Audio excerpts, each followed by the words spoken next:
When a king loses his throne, it is usually to an enemy, a rival army, a rebellion, a foreign power with better cannon. The 10 on this list lost theirs to someone who had a key to the room, and that someone was a mother, a wife, a son, or an uncle. And almost every one of them was removed the same strange way, which their families took some trouble to write down. These are 10 monarchs betrayed by their own family. Number 10. Ulugh Beg. Sunk into a hillside outside Samarkand is the bottom third of a stone ark. It was a sextant with a radius of 40 meters, the largest instrument of its kind in the world, and it was set into the ground on purpose so that nothing could shake it. The man who ordered it wanted to measure the sky more precisely than anyone had managed, and he did. He was the grandson of Timur, and he governed Samarkand for 40 years. His star catalogue, the Zg Sultani, fixed the positions of more than 1,000 stars, and nothing better was made until Tycho Brahe. He was a mathematician who happened to inherit an empire, and the empire was always the part he did worst. When his father died in 1447, Ulugh Beg tried to hold the whole Timurid inheritance and could not. His eldest son, Abdul Latif, was governor of Balkh, and he had an army, and he had opinions about his father's competence. They met in the field outside Samarkand, and Ulugh Beg lost. His son was gracious in victory. Abdul Latif took the throne and granted his father written permission to make the pilgrimage to Mecca. A real permit, issued in the open, the sort of thing you would hand to a man at a gate, a defeated old astronomer going quietly to the holy city to see out his years.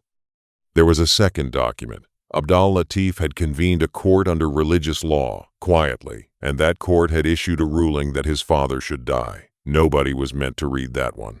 The permit existed for one reason, which was to get Ulugh Beg out onto the road. He was killed on that road, just outside the city, on the 27th of October, 1449. His headstone gives the 10th of Ramadan, and several chronicles give the 8th, and I have gone with the stone. 6 months later, a cousin killed Abdul Latif. History does not remember him as a sultan. It remembers him as Padar Kush, which means father killer. Number 9. Iyasus I. Nobody exiled the emperor of Ethiopia. In 1706, he went out to an island in Lake Tana, up in the highlands, on his own. He stopped answering letters, and the court at Gondar had been waiting for weeks. Iyasus I is remembered as Iyasus the Great, and the name is not flattery. He reformed the taxes, rebuilt the army, held a fracturing empire together, and he was the last emperor for 150 years who ran the country instead of being run by it. What put him on the island was grief.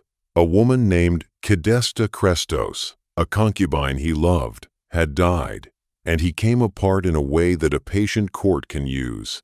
There is no document in this one, and that is worth saying out loud, because there is one in almost every other entry on this list.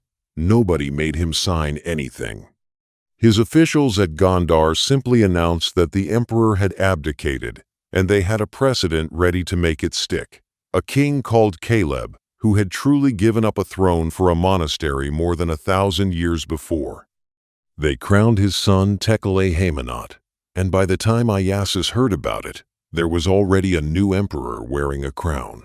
I had never heard of this one before I started reading, and I have come to think that is the point. He marched back to object. He fell ill on the way, and his son sent his mother's brothers out to the island to finish it on the 13th of October, 1706.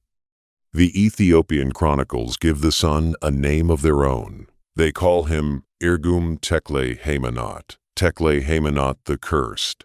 Some historians date the long unraveling of the empire, the era they call the Zemene Mesafint, from the day he killed his father. Number 8. Joanna I of Naples. You have probably never heard of her, and she ruled one of the richest kingdoms in Europe for 39 years. She took the throne at 17, buried 3 of her 4 husbands, and governed Naples through a plague. a papal schism, and 2 invasions. She was also, and this is the part that matters, childless. So she did what childless monarchs do. She picked an heir and made him legal. His name was Charles of Durazzo. He was her cousin. He had grown up in her household, and in 1369, she adopted him. She signed the papers herself. From that day, he was legally her son, and the kingdom was his the moment she died. 11 years later, she changed her mind. On the 29th of June 1380, she disinherited Charles and adopted Louis of Anjou instead, because the church had split in 2 and Charles had backed the other pope. Then came the second document. Urban VI declared her a heretic, ruled that Naples was a papal fief and therefore forfeit, and handed the kingdom to Charles. Her cousin now held a legal title to take it from her, drawn up in Rome, stamped and sealed. He invaded in 1381, and he took her, and he held her at the castle of Muro Lucano, up in the mountains. In 1382, she died there. Charles announced natural causes. Urban's own secretary wrote that she was strangled with a silk cord while she knelt at prayer. The wife of Louis of Anjou wrote that 4 men smothered her under 2 feather mattresses with her hands and feet tied. I cannot tell you which of those is true. What Charles did next is not in dispute. He had her body carried out and displayed in public so that everyone could see the question was closed. The paper that made him her son was the paper that killed her. Number 7. The Guangxu Emperor. The 21st of September 1898, before the city was properly awake, the Emperor of China had been ruling in his own right for 9 years, and he had spent the last 103 days trying to rebuild the country from the throne down. They call it the 100 Days. He signed edicts to reform the examinations, build modern schools, restructure the army, back industry, and cut out a whole layer of court positions that existed for no reason except that people held them. Most of it was done anyway, 20 years later, by other men. His aunt was the Empress Dowager Cixi. She had raised him. She had put him on the throne when he was 3 years old, and she had retired. On that September morning, she came back, and 6 of the men who had written those reforms with him were executed in a Beijing market the following week, without trial. How do you imprison an emperor? Not in a cell, because the entire country would notice. You put him on Yingtai, an islet in a lake inside the palace grounds, reachable by a single bridge, and you control the bridge. And you do not announce a coup. You announce that the emperor is unwell. The edicts came out of the palace explaining that His Majesty's health was poor, that the Dowager had graciously resumed the burden of government at his own request, and that he was resting. He was 27. He was unwell for the next 10 years. He died on the 14th of November, 1908. Cixi died about 22 hours after him. In 2008, a forensic team tested what was left of him. 1 lock of his hair carried arsenic at 2,400 times normal levels, and 261 times the level found in his wife's hair. Across the hair, the clothing, and the remains, they recovered around 201 milligrams of it. Somewhere between 60 and 200 will kill a man. That number stopped me for a while. The study proved poison. It did not name who ordered it. Suspicion has always pointed at his aunt, and it has never been more than suspicion. Enjoying this? Subscribe. New history every week. Number 6. Constantine VI. The woman who did this to him is a saint. The Greek Orthodox Church counts her among them. There are icons of her, and she has a feast day in August. Start there, because everything else about this one runs downhill from it. Her name was Irene. In 780, her husband died and left her a 9-year-old son on the Byzantine throne, and she became regent. That is an ordinary arrangement. It is what a mother is for.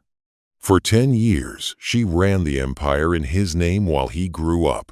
There is no signed instrument in this entry either, and the reason is worth sitting with. Because the pattern on this list is paperwork. A regency is not a form. It is a job, and the job has an end date, which is the day the boy becomes a man. Irene simply did not stop doing it. There was nothing to tear up and nothing to revoke, because she had never taken anything. She just kept the office. In 790, the army lost patience and put him in power for real. This is where I have to be careful, because every source we have on Constantine was written by someone with a side, and most of them were written by people who hated his mother or hated her enemies. What they agree on is this. 2 years later, he brought her back. He made her co-ruler again. He gave her the court, and she spent 5 years taking it apart from the inside. In August of 797, her men took him and blinded him. They did it in the Porphyra, the chamber lined with purple stone where the children of emperors were born. He had been born in that room. He did not recover, and he was dead within a few years, and she ruled alone. 5 years after that, her own treasury officials overthrew her.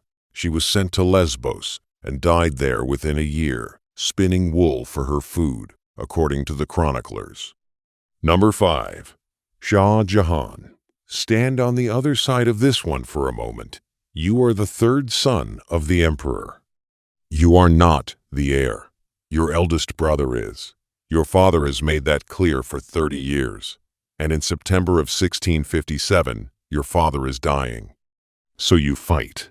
All 4 brothers fight, because that is what the Mughal succession is, an open contest with no rules where the winner takes the world. Aurangzeb won it. He broke Dara Shikoh in the field at Samogar. He took Agra, and he took the treasury. And then his father got better. Shah Jahan recovered completely.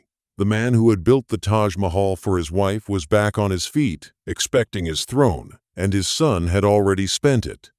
Here is what Aurangzeb did not do. He did not kill him, and he did not depose him, because deposing a healthy emperor who is standing in front of you is something you would have to explain to the empire. Instead, he had it established that his father was no longer competent to rule.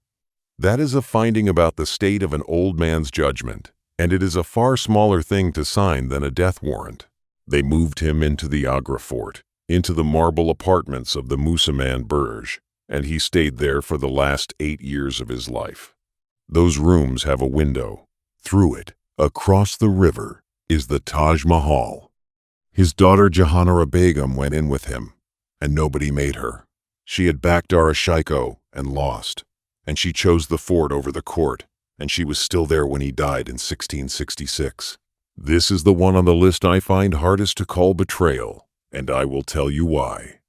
Shah Jahan took his own throne in 1628 by killing every male relative who could contest it, including his own brother. Aurangzeb learned the rules from the man he locked in that tower. He just wrote them down. Number 4. Ludwig II of Bavaria. The document is dated the 7th of June, 1886. It finds that His Majesty suffers from paranoia, that the condition is incurable, that it can only worsen, and that he is therefore unfit to exercise government for the remainder of his life. 4 psychiatrists signed it. It runs to a handful of pages, and it decided everything. How do you certify a mind you have never examined? 3 of the 4 had never met him. The 4th was Bernhard von Gudden, who led the commission and wrote the finding, and who had been in a room with Ludwig once, 12 years earlier. Not one of them examined him.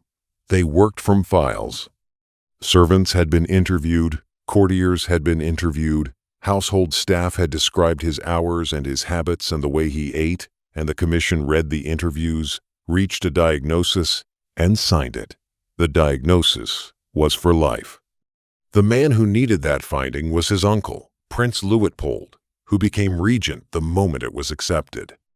Ludwig's brother Otto was next in line and had been declared insane years earlier, so the regency would never have to end. Luitpold ran Bavaria for the next 26 years. I came into this one expecting a mad king, and I do not think that anymore. I am also not the one who gets to say so.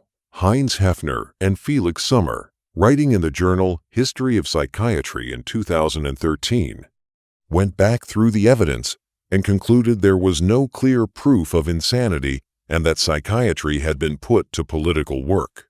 A separate team led by Hans Ferstel, working in 2008 from the Wittelsbach family's own sealed archive, reached a different answer and suggested a schizotypal personality with possible degeneration of the frontal lobes. Those are two serious readings by serious people, and they do not agree with each other. Ludwig was taken to Berg Castle on Lake Starnberg on the 12th of June. On the evening of the 13th, he went out for a walk along the water with Gudden. No guards. Gudden had said they would not be needed. Both bodies were found in the shallows that night. The king's watch had stopped at 6:54. The ruling was suicide by drowning. There was no water in his lungs, which sounds decisive until you learn that a drowning man's throat can close and keep the water out by itself. Gudden had injuries to his head and his neck, and nothing else was ever found to explain them. The House of Wittelsbach has refused every request to open the tomb, and so it remains a suicide or an accident or a murder, depending entirely on who you ask. Number 3. Edward II of England. England had never done this before. In the 2.5 centuries since the conquest, no English king had been removed by his own subjects, so there was no law for it, no procedure, no clerk anywhere who knew the form. A king was anointed with holy oil, and that was meant to be permanent, and the country was about to find out what happens when everybody agrees that a permanent thing has to stop. His wife was Isabella of France. He had spent years handing the kingdom to a series of favorites, most recently the Despensers, who used royal authority to seize land on a scale that made enemies of nearly every family that mattered. Isabella went to France in 1325, refused to come home, took up with Roger Mortimer, and landed in Suffolk in September 1326 with a small army. Almost nobody fought for the king. The Despensers were executed, and Edward was taken in Wales in November, which left everyone standing around, because they had him, and there was no lawful way to be rid of him. So they were not rid of him. They had him do it himself. On the 20th of January 1327, a delegation came to Kenilworth Castle. Edward came in dressed in black. They read him the charges, and he wept, and at one point he fainted and had to be held upright. Then they told him the part that moved him: resign the crown, and his son would have it. Refuse, and Parliament would take it anyway, and give it to a man who was no blood of his at all. He agreed. The steward of the household broke his staff of office, the way it is done when a king has died, and a bishop announced to the hall that Edward had given up the crown of his own free will out of love for his people. You have heard one thing about how he died, and I am leaving it out. It was invented decades afterwards by chroniclers who never went near Berkeley Castle. It was designed to degrade him for what he was rumored to be, and it has outlived every true thing about him. He died at Berkeley on the 21st of September, 1327. The announcement said illness. The letter carrying the news to the new king's court was written in his son's own hand. Edward III had Mortimer hanged 3 years later on 14 charges, and the murder of his father was one of them. Mortimer came into the hall bound and gagged so that he could not answer it, and he was convicted by notoriety, which is a verdict that requires no evidence at all. Number 2. Peter III of Russia. 186 days. That is the entire reign, beginning to end. He was the grandson of Peter the Great. He was raised in Germany. He never properly learned Russian, and he did not want the job. In 6 months on the throne, he pulled Russia out of a war. It was winning, because he admired the enemy king and gave back everything the army had spent 5 years taking. He insulted the guards, he insulted the church, and he insulted his wife in public, which turned out to matter more than the rest of it put together. His wife was Sophie of Anhalt-Zerbst, a minor German princess who had been in Russia for 18 years, spoke better Russian than he did, and had spent every one of those years making friends.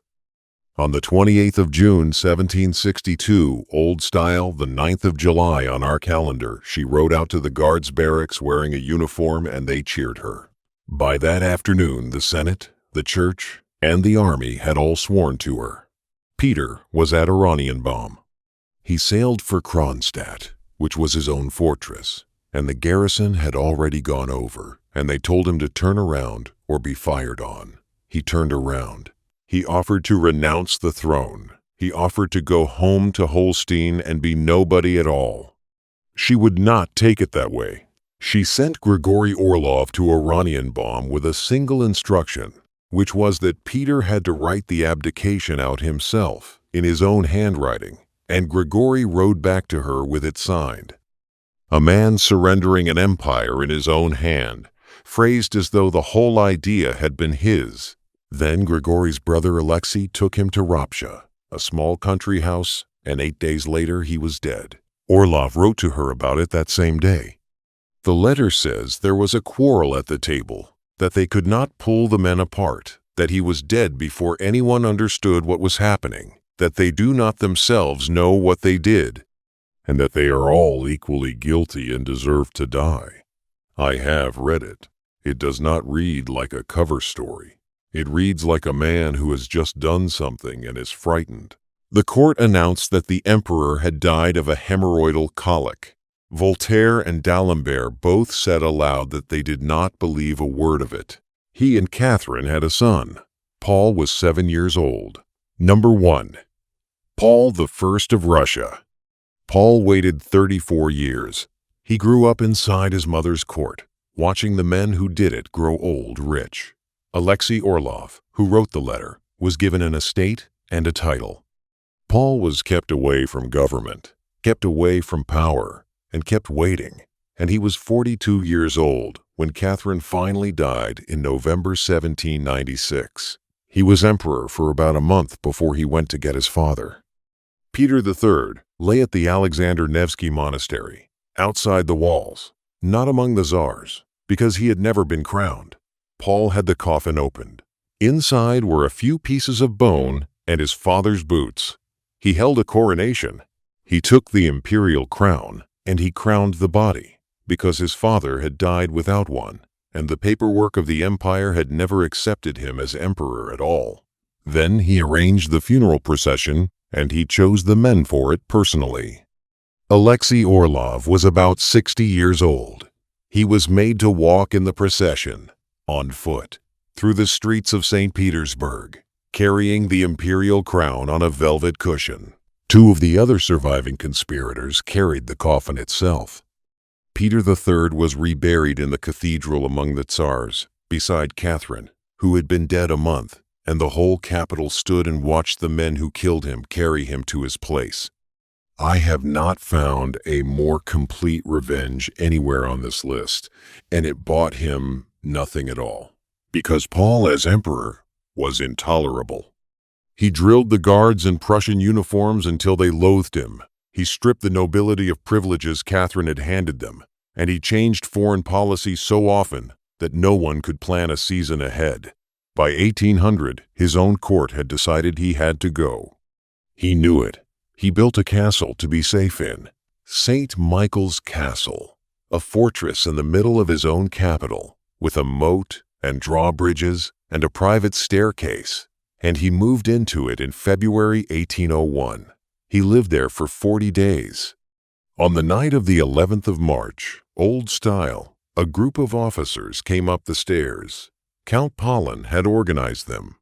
They found the emperor behind a curtain in his bedroom, and they had brought a paper with them because this was supposed to be an abdication, and there was a text ready and waiting for him to sign. He would not sign it. So they killed him instead. He was struck, and he was strangled, and it was finished quickly. What do you write on the certificate when every officer in the palace knows what happened in that room? You write apoplexy. That was the announcement. That was the official cause, and it stayed the official cause for 100 years while the censors kept everything else out of print. Now Alexander. He consented to his father's deposition. That much is settled, and he never denied it. Whether he knew it would end with his father dead on the floor is disputed, and no historian has settled it. What is on the record is Paulin's reply when Alexander asked for a guarantee that his father would not be harmed, which was that you cannot make an omelet without breaking eggs. They brought Alexander down to the balcony that night to show himself to the guards. He was in tears and could not get the words out. Paulin told him it was time to grow up and go and rule. He went out and told them he would govern as his grandmother had. His grandmother was Catherine. Look at what the paper was doing all along. Peter III signed, in his own handwriting, precisely as he was told, and it did not save him. Paul refused to sign, and it did not save him either. The document was never for the man in the room. It was for the family, so that afterwards they could point at a piece of paper and say the thing had been done properly, and it worked. Look at what the official version of each of these still says. Ulugh Beg was granted his pilgrimage. Guangxu was unwell. Edward gave up his crown of his own free will, out of love for his people. Peter died of a colic, and Paul died of apoplexy. Those are the sentences the families wrote down, and those are the sentences that lasted. The paper was doing its job then, and it is still doing it now. Like and subscribe, and hit the bell for the next one.